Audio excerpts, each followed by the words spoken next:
كان في خياط عجوز في السن، وكان مشهور في القرية اللي هو فيها بتفصيلاته للملابس الجميلة جدا، وكان بيبيعها حقيقة بأرقام باهظة الثمن، وكان يستحق ده. وكان في وقت من الأوقات واحد بيتردد عليه في المكان وبيتكلم معاه وكان صديقه، وبدأ في يوم من الأيام يقول له: أنت ليه بتكنز الفلوس وما بتطلعهاش للناس؟ وليه ما بتساعدش الغلابة؟ وليه ما بتقتديش بالجزار اللي موجود في القرية اللي كل أسبوع بيعمل ذبيحة ويطلعها لأهل الله؟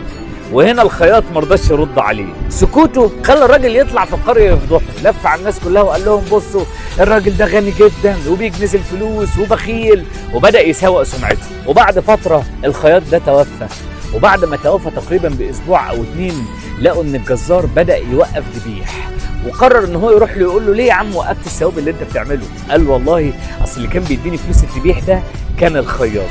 وهنا درس مهم قوي، ان هيقابلك بعض الناس في حياتك بتسيء الظن بيك، بتقول عنك كلام وحش، وفي ناس تانية هتقابلها هم فاكرين ان هم اطهر الناس في بقاع الارض.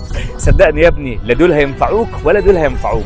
الحاجة الوحيدة اللي هتنفعك هو عملك الصالح الصادق، نيتك الطيبة والسالكة اللي ما بينك وما بين ربنا. والله العظيم هي دي الحاجة الباقية. ما يهمكش الناس بتقول ايه، المهم يهمك انت عملت ايه وصادق في ده ولا لا.